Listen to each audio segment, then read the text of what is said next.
In the peaceful embrace of Spirit Haven Ranch, the golden hues of late afternoon bathed the sprawling pastures.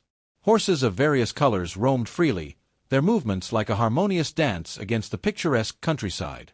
Among them was Spirit, a black Mustang with a commanding presence. His flowing mane and powerful frame were a testament to resilience. Spirit wasn't just another horse, he was the heart of the ranch, a symbol of survival and strength. Miguel, the ranch's owner, watched Spirit graze from the wooden fence, his weathered hands resting on the rails.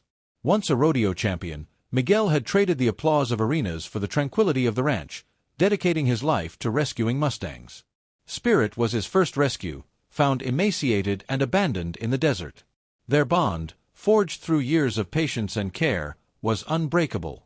As the sun dipped lower, Miguel's serene observation was interrupted by a faint rumble. The sound grew louder, transforming into the unmistakable roar of a motorcycle. A biker clad in black leather and dark sunglasses stormed into view, his arrogance radiating as he halted near the fence. Dust swirled as he dismounted, surveying the peaceful ranch with disdain. Spirit, curious yet cautious, trotted closer to the fence, his intelligent eyes fixed on the stranger. The biker smirked, exuding menace, and without warning, raised his boot and delivered a sharp kick to Spirit's side.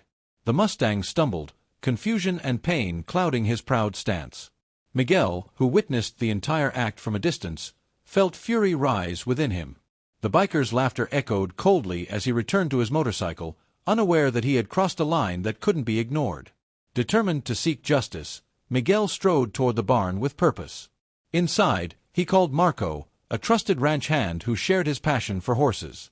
Together, they devised a plan to hold the biker accountable. Miguel's years of experience taught him the value of calm, measured actions over impulsive anger. Through local connections, they identified the man as Lucas, a notorious troublemaker. Miguel's strategy wasn't about revenge, but ensuring Lucas understood the gravity of his actions. The next day, Miguel and Marco drove into town, bringing Spirit along in the trailer.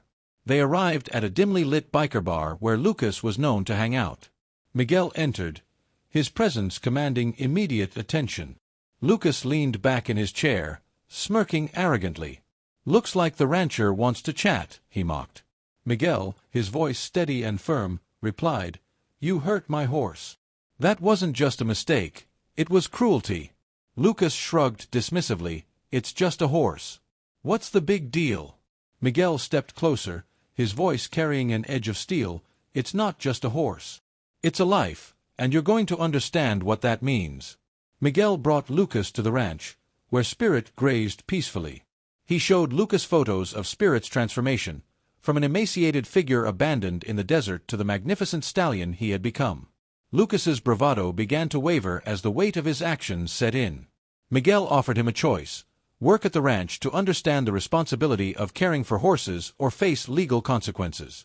Reluctantly, Lucas agreed. In the weeks that followed, Lucas's journey of redemption began. Cleaning stalls, feeding the herd, and brushing Spirit became his daily tasks. The Mustang, initially wary of Lucas, began to show signs of trust. Each interaction chipped away at Lucas's arrogance, replacing it with humility and a newfound respect for the animals he once dismissed.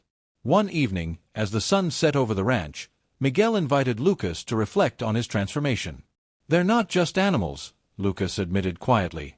"They feel, they trust, and they deserve our respect." Miguel nodded, satisfied. On Lucas's last day at the ranch, he approached Spirit with a halter in hand. The Mustang stood tall, his dark eyes watching Lucas with quiet curiosity. Slowly, Lucas placed the halter over Spirit's head, leading him back to the barn. For the first time, Lucas felt a connection that transcended words, a bond built on trust and redemption. As Lucas prepared to leave, he thanked Miguel for giving him the chance to change. Miguel replied, "I didn't do it for you. I did it for Spirit and every horse that deserves better." As Lucas drove away, he glanced back at the ranch, realizing it wasn't just a place of second chances for horses but for people too. Spirit grazed in the distance, a symbol of resilience, trust, and transformation. This story reminds us that change is possible and that every life deserves respect. If Spirit's journey moved you, like, share, and subscribe to Thunder Hoofbeats for more inspiring stories of redemption and courage. Together, Let's spread the message of compassion and second chances.